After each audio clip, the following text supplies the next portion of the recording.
Welcome to Maple Leaf America. I'm on Staten Island, checking out the Verrazano Bridge, a beautiful span, one of the more underrated bridges of the many that crisscross the 5 boroughs of New York City. Great show for you. We'll have a New York hockey history lesson. We'll head out on the island to check out the Islanders. We'll also meet a young man from another land, far, far away, who is taking the East Coast by storm with his hockey efforts. And we'll even have a little football during this program. That's right. Lots of stuff ahead on this edition of Maple Leaf America. Welcome back. We are on the 47th floor at 1251 Avenue of the Americas in Midtown Manhattan, the home to the NHL in the U.S. Behind those doors, doing their work, Gary Bettman, Coley Campbell, and the historian of the NHL, the historian, John Halligan. With 40 years in the NHL, 29 of them with the New York Rangers, no wonder Halligan wrote the book on hockey in Gotham. Well, people ask me how long it took, and I say it took me 39 years to write that book. I mean, the truth is it took me 10 months in terms of calendar time to write it, physically to write 45,000 words. But everything in this is an anecdotal history of the New York Rangers. It's not boring statistics. There's not a lot of chronology in there. It's stuff that either I have personally experienced firsthand or has been told to me firsthand. And that's what it is. I had a ball doing it. So what's this Rangers guy doing working the last 11 years at the NHL? At the National Hockey League, I have to root for ties and sellouts. I can't root for a specific team. I'm as much a fan of Anaheim as I am of the Colorado Avalanche. Come on. That's got to be. It's got to be, but deep down inside, you're hoping for another, you'd like to see like a New York-Detroit final, right? Well, I mean, if I had my druthers, I guess you're right, but I've got to take the party line on that one, and no, I'm kind of neutral. Kind of neutral. Ha! There it is. He slipped. Actually, John is a hockey fan first and foremost. It's why he came to the league when he did. 1991 was the 75th anniversary of the league itself, and 1993 was the centennial, the 100th birthday of the Stanley Cup. So we had a $2 million budget to celebrate those two very momentous activities. His book would appeal to Maple Leafs fans of the game, the history, the original 6. Certainly a hockey fan, yes, and it would help if you're an original 6 because the majority of the stories are pre-1967. I mean, there are some more recent ones, of course, but the majority would be pre-1967. The ultimate pre-1967 Rangers story involves coach Lester Patrick leaving the bench to don the pads, taking over for an injured goalie in a 1928 Stanley Cup playoff game. Over the years, like a snowball, that one has grown, and there was even a poem written about it by a writer by the name of Jim Burchard. It's called An Ode to Lester's Gallant Stand, and that has stood the test of time over the years. So, I mean, it goes back to 1927, so that it's not a fable. I mean, that story itself has had a lot of legs. In modern times, the 1994 Cup, behind Captain Marc Messier, ranks as the ultimate. Of course, not all the best hockey stories involve winning. I think my favorite anecdote in the whole book involves one Madison Square Garden accountant by the name of Steve Jones, who was insisting that the team stay in double rooms on the road. Freddie was letting the players stay in single rooms. So the accountant got me and Freddie together in a room and said, Garden policy says that we have to use double rooms. And Freddie, in his inimitable way, said, Mr. Jones, these are hockey players. They're going to do what they're going to do. They don't need company. Fred Shero was a former Cup-winning coach with Philly when he took over the Rangers. Mutiny? Scandal? How about 25 years later, former Islander great Brian Trottier directing the Broadway Blue Shirts? What it comes down to, of course, as you well know, and I'm going to answer it, is if they win, they don't care if he's painted green or if he's with the hated Boston Bruins. The bottom line is W's and L's, and right now it's been more L's, but if the Rangers were to win like they did under Shero, they loved Freddie. I mean, he was enigmatic and he was all over the place.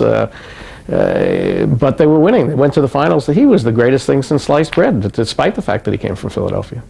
Back to the Islanders, the Rangers' biggest modern rival. What about being the historian for them? They had such a place, or have such a place, in National Hockey League lore. They are indeed an island unto themselves. Nassau and Suffolk County are geographically separated from mainstream Manhattan. They mine their territory very studiously, appeal to suburbanites. They have a non-business crowd. They basically have a family crowd on Long Island, and it culminated all in 4 great Stanley Cups. I mean, they have a great lore. Some argue the greatest team ever. Is that? You could certainly say they are one of the dynastic teams. I mean, I have them right up there with the Canadiens of the 50s and the Oilers of the 80s. So yes, I would say one of, it's such a subjective thing, but certainly one of the greatest teams of all time. Can the Rangers be considered a great organization? Not if great organization means Stanley Cups, because the Blue Shirts have definitely fallen short in that area over the years. However, they are rich in the hockey lore department. Just look at their famous building, the 4th Madison Square Garden. The first 2 did not have hockey. They were basically exposition places which had circuses and shows, what you now know as industrial arts and stuff like that. Hockey did not start until the 3rd Madison Square Garden, which is right up the block from here, 8th Avenue between 49th and 50th. That was the first one to have hockey, starting in 1926. And then in 1967, they moved to the current Madison Square Garden, which is now known as the New Garden. I'd say in Ranger history, you've got the A line, which is the Cook brothers and Frank Boucher. The gag line would be right up there with that, because they stayed together, I believe it was for 13 seasons. The A line, the Boucher and the Cooks, I think, stayed together for 11 seasons. Then there's the Bread line, the 2 Colville brothers and Alex Shibicki in the 30s. And the Bread line, the nickname comes from, the sports writer said, that line is the team's bread and butter. It had nothing to do with real bread lines, which were forming up at various churches during the Depression, including a church right down the block from the old garden, St. Malachy's. A little taste of a New York hockey history book that's been bought 25,000 times by hockey fans.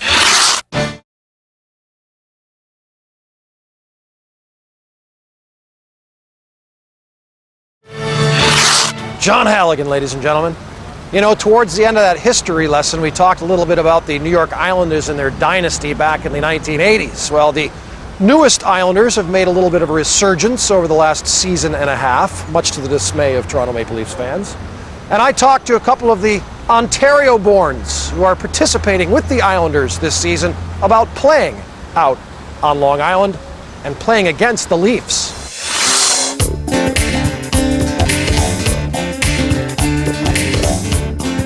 Used to live for Leaf games. I mean, we're right down the road. My dad grew up in Toronto. He's a Leafs fan, and used to, wait for the games to come on during the week, stay up a little bit later than usual, go to bed right after. I always have to go to bed right after, go down to the gardens, and just enjoy watching all the, Darryl Sittler and Wendell Clark and all those guys. I loved it. It was just a way of life, following the Leafs, cheering the Leafs on, and as I got older, even when I was drafted by Vancouver until I actually signed, I remember the '93 conference final, and even before that in the playoff series, I was cheering for the Leafs at the time. I was still a diehard Leaf fan. Toronto was pretty close, so that was basically our team that we were rooting for. And growing up, you watch the games and everything like that. But it was just growing up, hockey was our life. We played it all year round and as much as possible. So it's what we grew up doing. And of course, we watched the Leafs. We all wanted to be the Leafs. So and then now I don't know, things might have changed.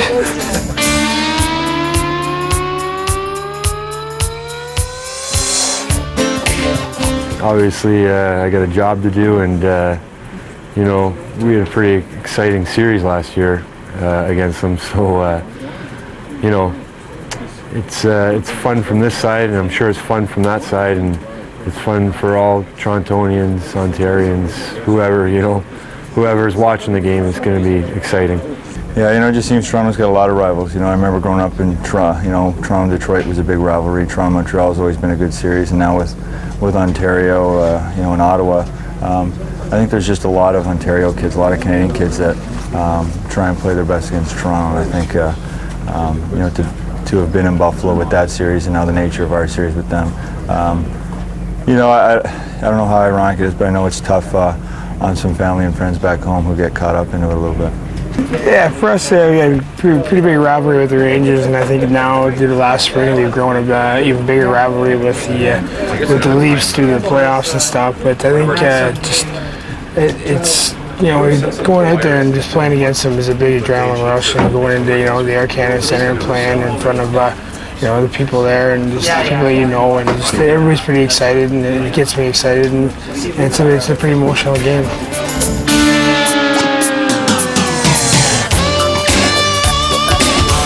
It looks that way, I think. I mean, with the series last year, and you know, even during the regular season, it was a little bit heated every once in a while. There are always good games to watch. Ranger-Islander matchup is a pretty good one, but this is slowly coming up to be pretty tough as well. You know, I guess you don't know until it comes and goes, but certainly last year was a real intense series, and it was exciting. You know, that's what playoff hockey is all about, is you know, a lot of emotion.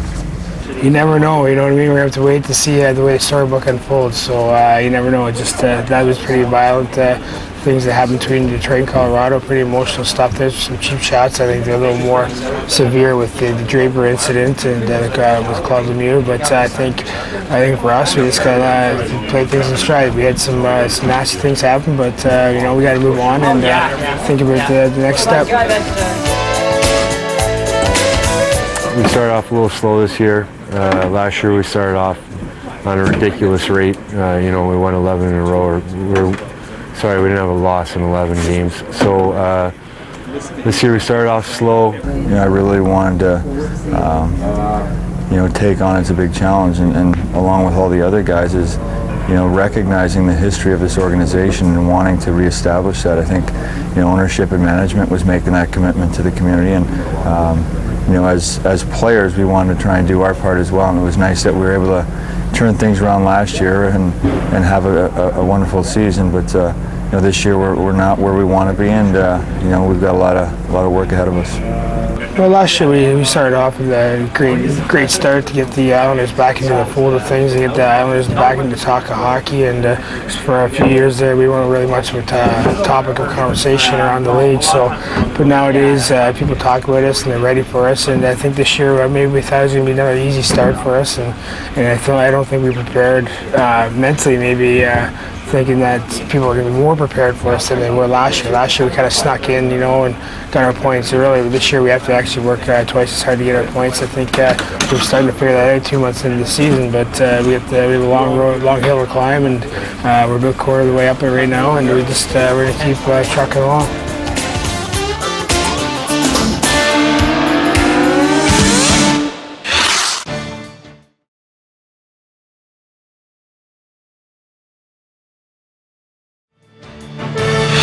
Holy mackerel, it's like Alberta out here. It's freezing outside the Nassau Coliseum, the home to the aforementioned Islanders. We're back with more, including a very unusual travelogue, when we come back. Hi, my name is Chris Cote. I'm from Callan East, Ontario. My all-time favorite player is Daryl Sittler. I just want to say hello to everybody in Toronto. Go Leafs, go! Yeah! Hi, my name is Sebastian. This is Joshua. Marcelo. And our favorite all-time Leaf is Tiger Williams. Tiger Williams. Hi, Toronto fans. How you doing? Go Leafs! Welcome back to Maple Leaf America. We are standing here in this generic location because this week's travelogue is a little bit different. Instead of bringing you to somewhere cool and unusual, we're actually bringing the travelogue to us. It's pretty nifty. Here, let me pull out my world map. We've got this player playing professional hockey in the United States this year that has come from a place that has never sent really a professional hockey player ever before, at least not one trained in this location. It's right here. Japan. Paul Correa has some Japanese ancestry, but he's Canadian bred and trained. Takahito Suzuki is Japanese, born, raised, and instructed. No, he's not an NHLer, but he is doing something no one has done before him in Charlotte of the East Coast Hockey League. I coached 2 years in the Pro League in Japan, and the second year I was there, Taka was by far the best recruit coming out of the University League, and most of the players in the Pro League, if they're not import players, come from the university or the high school level hockey, and Taka was a superior player. He played in the World Student Games teams and all the All-Star teams, and everybody wanted him, of course. Our team in Japan didn't get him, but it's nice to finally get a chance to coach him. When I was playing college, he was coaching a Japanese team, and he was trying to scout me, but when I had stopped playing in the Japanese league, he had quit, so I didn't have any relationship with him as a coach or a player in Japan. That's how he got here. But how's he doing? So far, he's adjusting really good.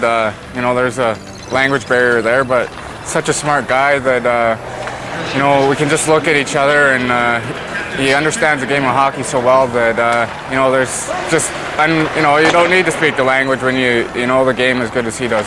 Yeah, he takes a little bit of grief, but he's good about it.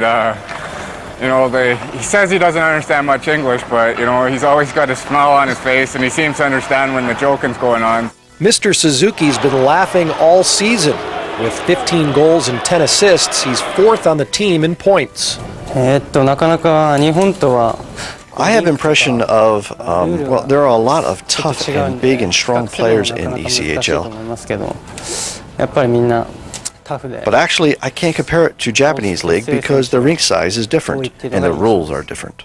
Knows the game very, very well, loves to play, puts himself in the right position all the time, so he's very easy to teach. The hard part is communicating on the fly, adjusting things. You have to explain it very slow, and you can't use any slang or you lose him, but he's been really easy. He's actually one of the easiest guys we have to coach in the team. He knows the game so well, so for us it's really a pleasure.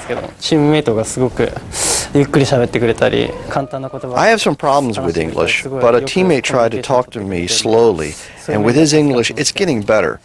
And I tried to get familiar with English. On the ice, Takahito is well versed in the language of hockey. Scoring goals and making plays doesn't necessarily require a lot of chit-chat. It shows you how big hockey really is and how far it stretches across the world. Other than that, it was interesting to see how he played as a player. Very offensive, great skater, and very, very shifty. Pretty much can get a shot off from anywhere, so he's a talented little player. A little player who's not afraid to mix it up. He had 109 penalty minutes in 31 games last year for Kakudo of the Japan Ice Hockey League. For now, his future is in the U.S., where the 27-year-old, his wife and daughter, plan on diving into the culture. I don't think much about the big future, but I'm trying my best to play right now with the Charlotte Checkers. Takahito shares a last name with another famous Japanese athletic import, Ichiro of the Seattle Mariners. No comparison and no relation. Suzuki is like Smith in Japan. I think he's a great player. Takahito has turned into a great player by Japanese standards, breaking new ice in the East Coast Hockey League.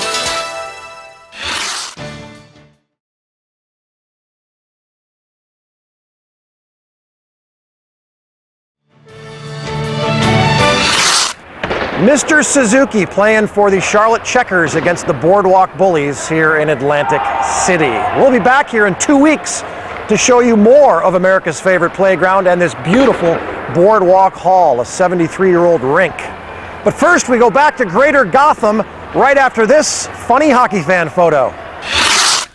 Yes, it is the Rangers funny hockey fan photo this week, and we are looking at the Rangers fan club from many, many years ago, probably 4 or 5 decades ago, and boy, what a handsome group of hockey fans this is. Of course, there's always a few derelicts with every organized fan club, no offense. As you can see here, here's Shorty, aka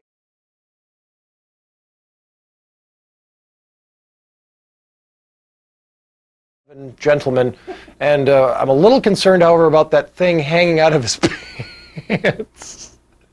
I hope to gosh that's his tie. Of course, this woman here,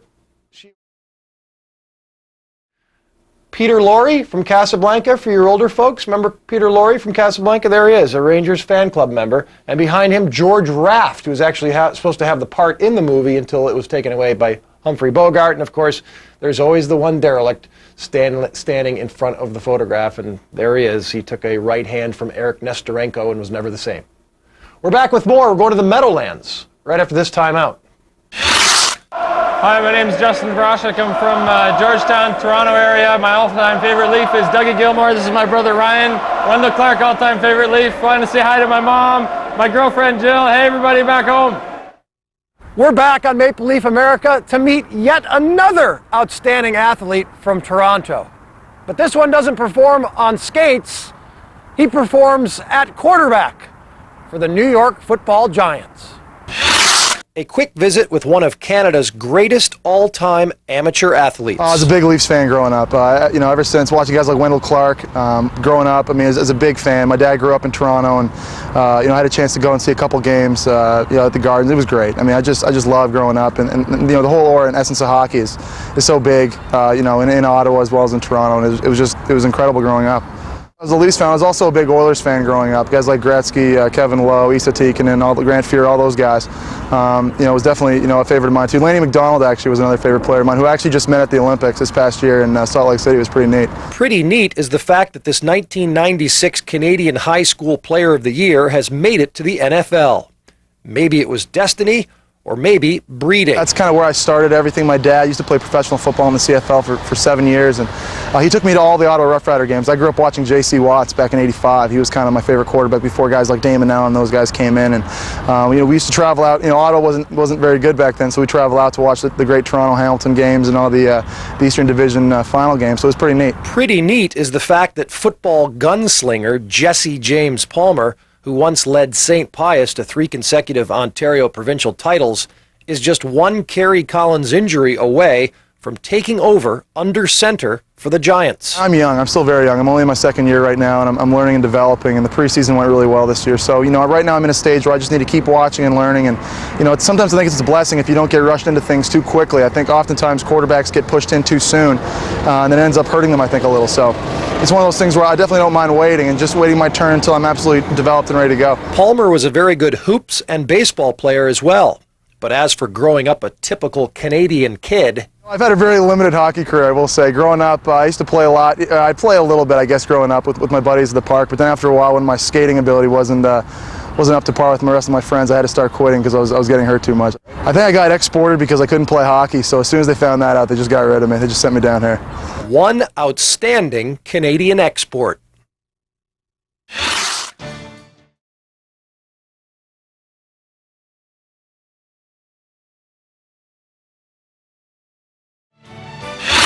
Giants Stadium would make one very large rink. And I would suggest today, if you win the coin toss, to take the wind. Next week, we blow on out to Seattle, Washington for yet another edition of Maple Leaf America.